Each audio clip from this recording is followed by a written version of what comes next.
She saw a man in need, and without hesitation, this black teen saved his life.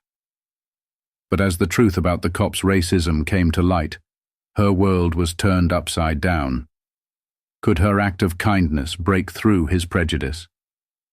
The day was sweltering, the kind of heat that makes the air feel heavy and unrelenting. Maya James, a 16-year-old black teenager with dreams far bigger than her small-town life, was on her way home from the community center where she volunteered every weekend. Her sneakers scuffed the dusty pavement, and her backpack, weighed down by books, swung gently as she walked. Life wasn't easy for Maya. She was used to working twice as hard to prove herself in a world that seemed determined to doubt her. But her mother always told her, "You carry kindness in your heart, Maya. That's your strength, even when the world tries to wear you down." Those words were her armor against the casual stares and whispered judgments she faced daily.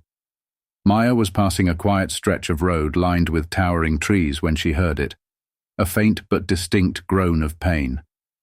She froze, her heart pounding as she scanned her surroundings. A car had veered off the road and slammed into a tree, its front crumpled like an accordion. Smoke curled lazily from the hood, and a man lay sprawled on the ground a few feet away, clutching his leg. Adrenaline surged through Maya as she dropped her backpack and ran toward him. "Sir, are you okay?" she called out, kneeling beside the injured man. His face was pale, beads of sweat glistening on his forehead. His uniform, a police officer's, was torn and bloodied. He looked at her with dazed eyes, his lips trembling as he tried to speak. I can't move my leg," he gasped, wincing in pain. Maya's breath caught. She had always been wary of the police. Too many stories, too many lives ruined. But in this moment, all she saw was a human being in need. Her instincts took over. "Stay still," she said firmly, her hands shaking but steady as she assessed the situation. "You're bleeding, but I'll try to stop it." Using the scarf from her backpack, she tied a makeshift tourniquet around his injured leg, her hands slick with sweat and trembling with urgency. The officer winced, biting back a groan, but his breathing steadied. "What's your name?" Maya asked, trying to keep him conscious. "Officer Bradley," he muttered, his voice weak. "Okay, Officer Bradley," Maya said. "Help is on the way. You're going to be fine." The truth was, she wasn't sure if that was true. She didn't know how long it would take for someone to pass by or how serious his injuries were. But she knew one thing. She couldn't leave him. As she worked to keep him stable, a car slowed down nearby. A middle-aged white woman rolled down her window, her eyes narrowing as she took in the scene. "Is he okay?" the woman asked, her tone clipped and suspicious. "He needs an ambulance," Maya said quickly, ignoring the judgment in the woman's eyes. The woman hesitated for a moment before pulling out her phone. "I'll call for help," she said, still eyeing Maya warily before driving off. Maya clenched her jaw but kept her focus on Officer Bradley. She wasn't surprised by the woman's reaction. She was used to people assuming the worst about her. Minutes felt like hours as Maya stayed by the officer's side. Why are you helping me?" Bradley asked, his voice strained but tinged with genuine confusion. Maya looked at him, surprised by the question. "Because you're hurt," she said simply. "What kind of person would I be if I just walked away?" He stared at her for a long moment, his expression unreadable. Then his head lolled back, his energy fading as the sound of distant sirens filled the air. The ambulance lights flickered across the quiet street as paramedics worked swiftly to stabilize Officer Bradley. Maya stepped back, her hands stained with his blood, her heart pounding as exhaustion and adrenaline collided. She watched as they loaded him onto the stretcher, her mind replaying the moments over and over. One of the paramedics turned to her, a look of mild surprise on his face. "You did good, kid," he said. "That tourniquet probably saved his leg." Maya nodded silently, her throat tight. She didn't know why, but hearing those words brought a strange mix of pride and unease. She had done the right thing, but part of her couldn't shake the feeling that something about this moment would stay with her. As they wheeled Officer Bradley toward the ambulance, he opened his eyes briefly, his gaze landing on Maya. His voice was weak but audible. "Thank you," he said, his words clipped but sincere. "You didn't have to." Maya forced a small smile, unsure of what to say. She stepped back, watching as the ambulance doors closed and the sirens faded into the distance. Maya grabbed her backpack and began the long walk home. The night was cooler now, but her thoughts were restless. She couldn't ignore the pang of uncertainty in her chest. The officer had seemed surprised, almost shocked, that she had helped him. Her phone buzzed, and she saw a text from her mom. "Where are you?" "Dinner's getting cold." Maya sighed, typing back a quick reply. "On my way. Had to help someone." The following day, the incident lingered in her mind as she got ready for school. Maya had thought about telling her mom or her best friend Jasmine about what happened, but decided against it. It wasn't that she wanted to hide it. It just felt complicated. As she walked into the school cafeteria, the familiar hum of chatter greeted her. She was halfway through her sandwich when Jasmine plopped down across from her, her phone in hand and eyes wide. "You are not going to believe this," Jasmine said, shoving the screen toward Maya. Maya's stomach dropped as she read the headline, "Hero Teen Saves Injured Officer After Accident on Route 12. The article described how a young black teenager had come to the aid of Officer Bradley, providing life-saving assistance until paramedics arrived. The story should have made her feel proud, but something about it felt off. Jasmine grinned. "Girl, you're famous. They don't mention your name, but it has to be you, right?" Maya nodded slowly, her eyes lingering on the screen. "Yeah, that's me." Jasmine's excitement faltered when she noticed Maya's hesitation. "What's wrong? You saved a cop's life. That's huge." "I know," Maya said softly. "It's just, I don't know, something about it feels weird. Like, why does it matter so much that I'm black and he's a cop?" Jasmine frowned, her enthusiasm dimming. "Maybe because it's rare. People probably don't expect that kind of thing to happen." Later that evening, as Maya scrolled through her phone, she came across another article about Officer Bradley. Curious, she clicked on it, expecting to read more about his recovery. What she found instead made her stomach churn. "Controversial officer involved in racial profiling cases, hospitalized after accident." The article detailed several incidents in Bradley's career where he had been accused of racially profiling black citizens. There were even references to protests calling for his resignation after one particularly egregious case. Maya's hands shook as she read. This was the man she had helped, a man who had likely judged people who looked like her without a second thought. Her mind raced, replaying his words from the night before. "You didn't have to." The realization hit her like a tidal wave. Maya had risked her own safety to save someone who might not have done the same for her. Anger bubbled beneath the surface, but so did confusion. Why had she helped him? Because he was human? Because it was the right thing to do? And what did it mean about her and about him that she had chosen kindness in the face of his prejudice? Maya sat in the darkened room staring at her phone, torn between pride and frustration.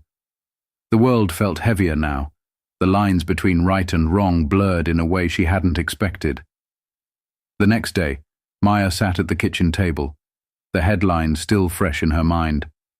"Controversial officer involved in racial profiling cases, hospitalized after accident." She couldn't shake the heaviness in her chest. Every detail she read about Officer Bradley painted a picture of a man who stood against everything her mother had taught her to value: equality, dignity, and justice. Her mother's voice pulled her back to the present. "Maya, you've been quiet all morning. What's going on?" Maya hesitated, the words caught in her throat. Finally she blurted, "I helped someone yesterday. A cop, and now I'm finding out he's not a good person." Her mother's brow furrowed. "What do you mean, not a good person?" Maya pushed her phone across the table, letting her mother read the article. "He's done terrible things, Mom, to people like us, and I helped him. I saved him." Her mother set the phone down gently, her face a mix of pride and concern. "Maya, what you did was right. You didn't know who he was at the time, and even if you did, you showed him a kindness he might not have deserved. That says more about you than it ever will about him." As the afternoon wore on, Maya kept replaying her mother's words. They brought her some comfort, but they didn't quiet the storm in her mind. The truth about Bradley gnawed at her, making her question whether her actions had made any difference at all. Later, while scrolling through social media, she came across a local news segment about Officer Bradley. The video showed him sitting up in a hospital bed, a microphone in his face. "I'm grateful to the young woman who helped me," he said, his voice steady but guarded. "Her quick thinking saved my life, and I hope I'll get the chance to thank her properly." Maya paused the video, her heart racing. Was he being sincere? Or was this just a public relations move to clean up his image? Before she could think too much about it, her phone buzzed with a call from an unknown number. Against her better judgment, she answered. "Hi, is this Maya James?" a woman's voice asked. "Yes," Maya replied cautiously. "This is Linda Carter. I'm Officer Bradley's supervisor. He's asked to meet with you to thank you in person. Would you be open to that?" Maya froze. Her first instinct was to say no, but a small part of her was curious, maybe even hopeful. "I'll think about it," she said finally. 2 days later, Maya found herself standing in the stark white hallway of the hospital, her nerves on edge. She had spent hours debating whether to come, but something inside her needed closure. The door to Bradley's room was slightly ajar, and she peeked inside. He was sitting up in bed, flipping through a notebook. His face was pale but less strained than the last time she'd seen him. She knocked lightly on the door.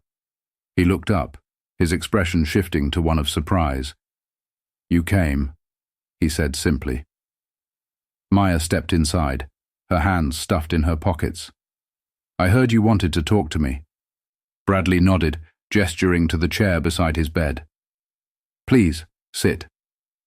She hesitated but eventually took the seat, her eyes scanning the room. "So, what did you want to say?" Bradley took a deep breath, his hands fidgeting with the edge of the blanket. "I wanted to thank you. For what you did. You didn't have to. Especially after everything you've probably heard about me." Maya raised an eyebrow. "And what would I have heard?" He looked away, his jaw tightening. "That I'm a racist, that I've hurt people, and the truth is, they're not wrong." Maya's heart skipped a beat.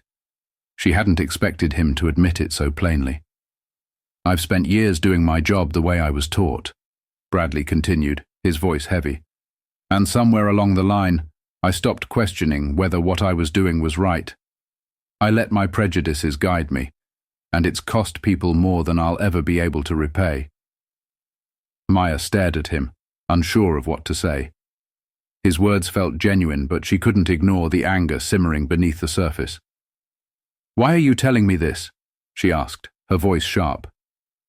"Because you showed me something I didn't think was possible," he said, meeting her gaze. "You didn't see a badge or a man with a past. You just saw someone who needed help. And that's more than I've ever deserved." Maya stood, her emotions swirling. "You're right. You didn't deserve it. But I didn't help you because of who you are. I helped you because of who I am. And if you're serious about changing, you'll do more than just thank me. You'll prove it." Bradley nodded, his expression resolute. "I will," he said. "I don't expect forgiveness, but I'll do everything I can to be better." Maya lingered for a moment, then turned to leave. As she reached the door, she paused and looked back. "For what it's worth, I hope you mean that."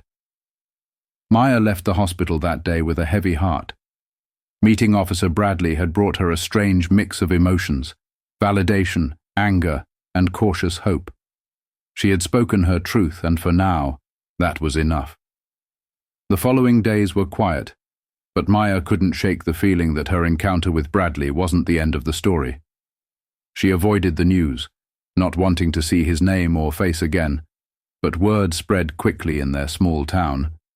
At school, students whispered about her in the hallways, and even some teachers looked at her with newfound curiosity. During lunch one day, Maya sat with her best friend Jasmine, who had clearly been dying to say something. "You're all over the news again," Jasmine said, scrolling through her phone. Maya sighed. "I don't want to know." "Well, you're going to hear it anyway," Jasmine said, pushing her phone toward Maya. "Look."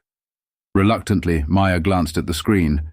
It was a news clip showing Officer Bradley, now out of the hospital, speaking at a community event.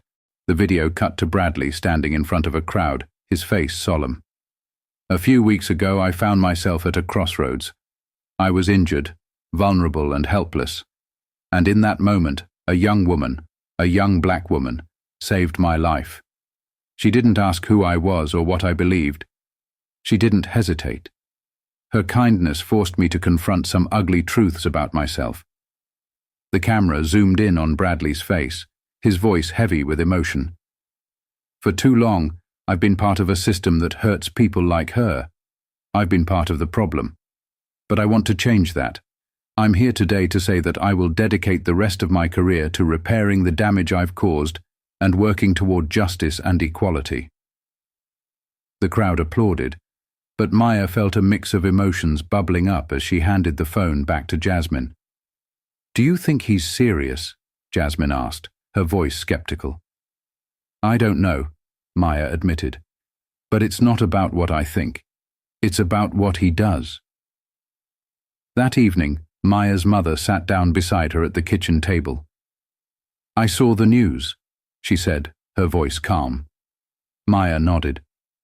"I don't know what to make of it." Her mother placed a hand on her shoulder. "Sometimes, when you plant a seed, you don't see the results right away. You may never see them. But that doesn't mean the seed didn't grow." Maya leaned into her mother's comforting words, letting them sink in. "I just don't want this to be about him," she said quietly. "What if people forget why I helped him in the first place?" "They won't," her mother said firmly, "because you're a reminder that even when the world isn't kind, you can be. And that's what real change looks like." Over the next few weeks, Maya noticed small but significant changes in her community. A local news outlet reached out to her for an interview, and while she was hesitant at first, she eventually agreed. In the interview, Maya spoke from the heart. Helping Officer Bradley wasn't about making a statement or expecting anything in return. It was about doing the right thing in the moment. But if my actions can inspire others to think differently or treat people better, then I'm grateful for that. Her words spread quickly, sparking conversations around town. At the community center where she continued to volunteer, more people began showing up to discuss issues like racial equity and police reform. For the first time, Maya felt like her small act of kindness had ignited something bigger. True to his word, Bradley began making changes within the police department. He pushed for anti-bias training and partnered with community leaders to improve relationships between officers and residents. While many were skeptical of his intentions, others saw it as a step in the right direction. One day, Maya received a letter in the mail. It was from Bradley. Maya unfolded the letter carefully, her eyes scanning the handwritten words. "Dear Maya, I don't expect forgiveness, but I wanted to thank you again. You didn't just save my life. You gave me a second chance to do things right. I've started working on changes in the department, and I want you to know that your courage was the spark.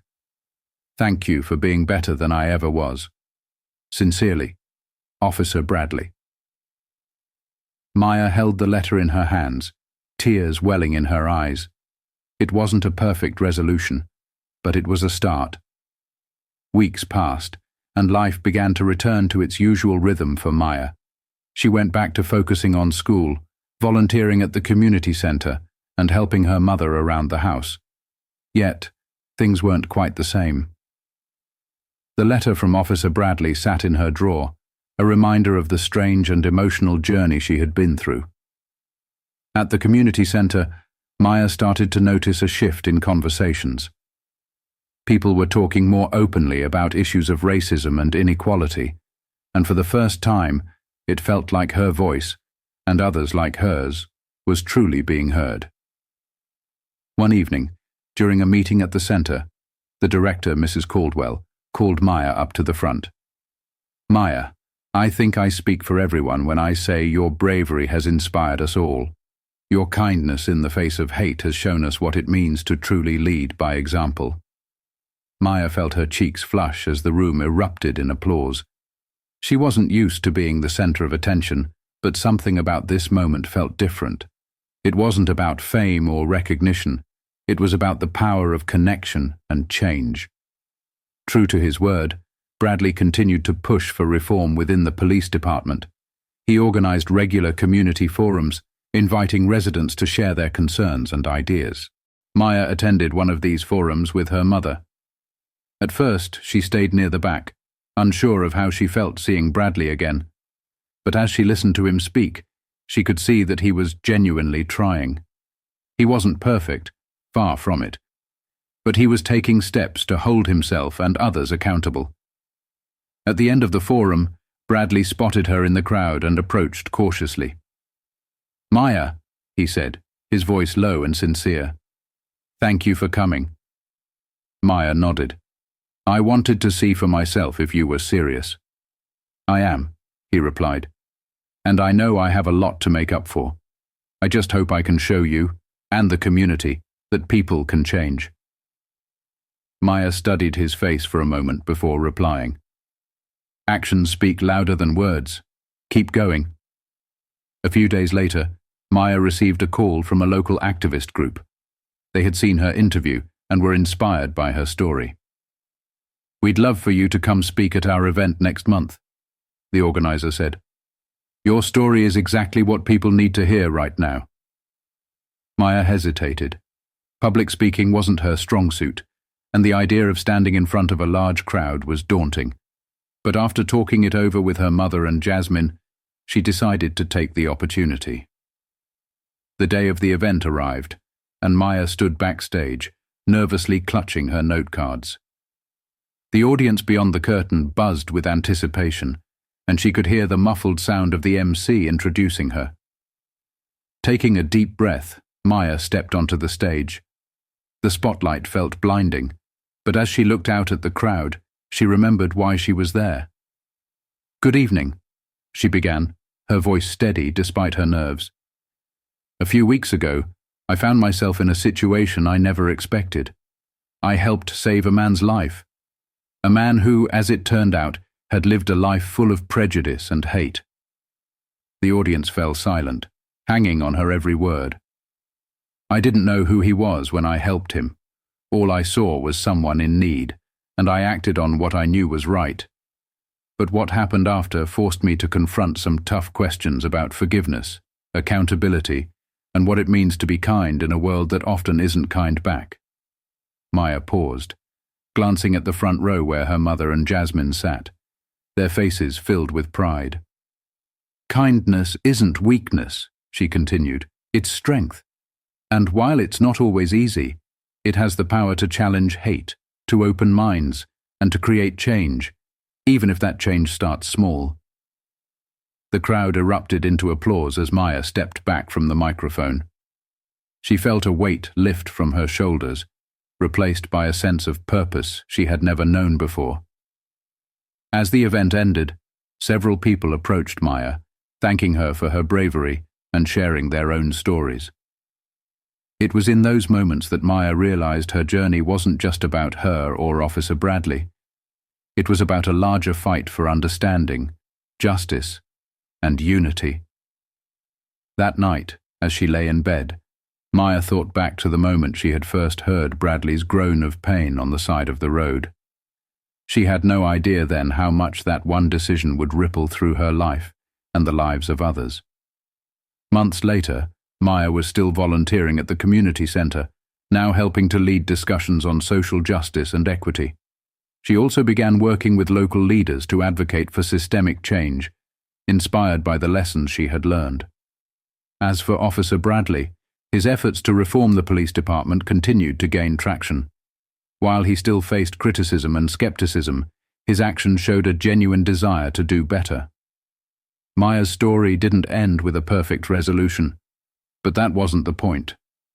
Her courage and kindness had sparked a ripple effect, challenging deeply rooted prejudices and inspiring change within her community. The story leaves viewers with a powerful message. Kindness has the power to confront hate, and even the smallest acts of compassion can lead to the biggest transformations.